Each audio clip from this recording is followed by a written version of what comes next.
పశ్చిమాసియాలో ఉద్రిక్తతల వేళ మరో కీలక పరిణామం చోటు చేసుకుంది. చమురు ఎగుమతి దేశాల సమాఖ్య ఒపెక్ నుంచి యునైటెడ్ అరబ్ ఎమిరేట్స్ బయటకు వచ్చింది. పొరుగు దేశం సౌదీ అరేబియాకు ఇది అతిపెద్ద దెబ్బగా విశ్లేషకులు చెబుతున్నారు. కొంతకాలంగా ఈ దేశంలో ఉన్న విభేదాలు కూడా యుఏఈ నిర్ణయానికి కారణమంటున్నారు. అయితే తమ దేశ ప్రయోజనాలను కాపాడుకోవడానికి ఈ నిర్ణయం తీసుకున్నామని ఆ దేశం సమర్థించుకుంటోంది. యుఏఈ తీసుకున్న నిర్ణయం పాకిస్తాన్కు ఇబ్బందికరం కాగా భారత్ ప్రయోజనాలకు మేలు చేస్తుందని చెప్తున్నారు.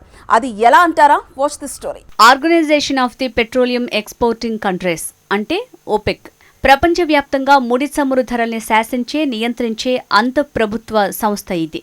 ప్రపంచ మార్కెట్లో చమురు డిమాండ్, సరఫరాను బట్టి ఉత్పత్తి పెంచడం, తగ్గించడం ద్వారా ధరల్లో స్థిరత్వాన్ని కాపాడి సభ్య దేశాల ప్రయోజనాలను కాపాడటంలో ఓపెక్ కీలక పాత్ర పోషిస్తుంది. 1960లో బాగ్దాద్లో ప్రారంభమైన ఓపెక్ ప్రధాన కార్యాలయం ఆస్ట్రేలియాలోని వియన్నాలో ఉంది.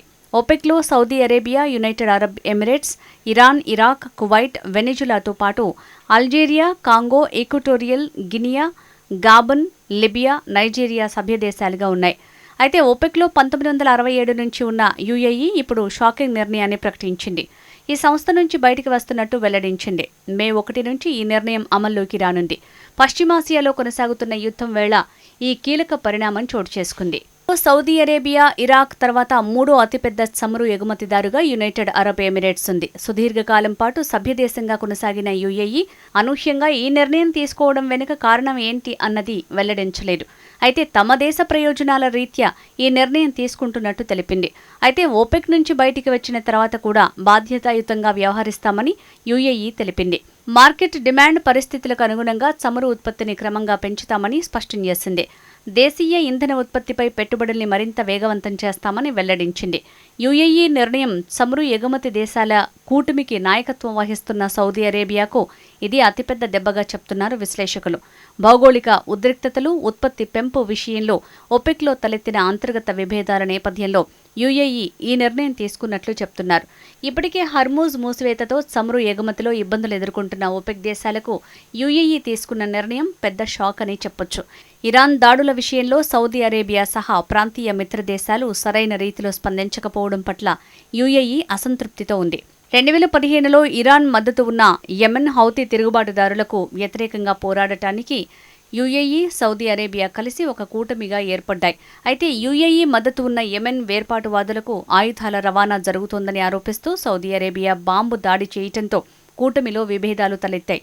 ఇకపై పశ్చిమాసియాలో స్వతంత్ర విదేశాంగ విధానాన్ని అనుసరించాలని యుఏఈ నిర్ణయించింది. ఈ నేపథ్యంలోనే ఓపెక్ నుంచి యుఏఈ బయటికి వస్తున్నట్టు తెలుస్తోంది. యుఏఈ తప్పుకోవడంతో భవిష్యత్తులో ఓపెక్ మరింత బలహీనమవుతుందని చెప్తున్నారు. తమ దేశ ప్రయోజనాల రీత్యా ఓపెక్ నుంచి యుఏఈ బయటికి రావాలని తీసుకున్న నిర్ణయం వెనుక సౌదీ అరేబియా, పాకిస్తాన్ వైఖరులే ప్రధాన కారణమని తెలుస్తోంది. ఇటీవల యుఏఈపై ఇరాన్ 537 బాలిస్టిక్ క్షిపణులు, 26 క్రూయిజ్ మిసైళ్లు, 2256 డ్రోన్లతో దాడులు చేసింది. ఈ దాడులు యుఏఈ మౌలిక వసతులను తీవ్రంగా దెబ్బతీశాయి. ఈ క్రమంలో అమెరికా, ఇజ్రాయెల్తో కలిసి ఇరాన్పై చర్యలు చేపట్టింది. ప్రతిగా భారీ నష్టాన్ని చవిచూసింది.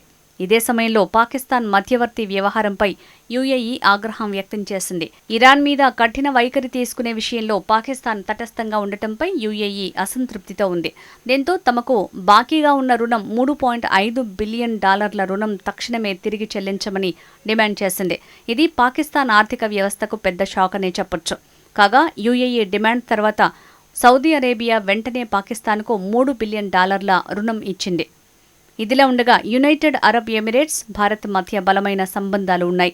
మన దేశ చమురు అవసరాల్లో 85% పైగా దిగుబడులపైనే ఆధారపడుతున్నాం.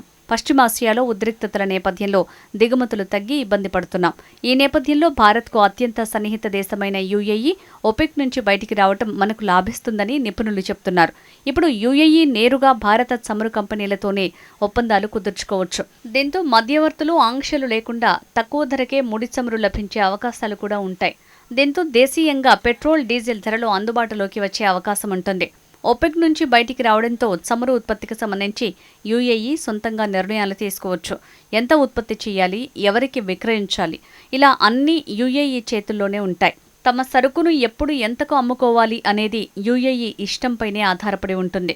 ఉత్పత్తి కోటాల నుంచి విముక్తి పొందటంతో రోజుకు 4.8 మిలియన్ బ్యారెల్స్ వరకు ఉత్పత్తి పెంచే అవకాశం ఉంది.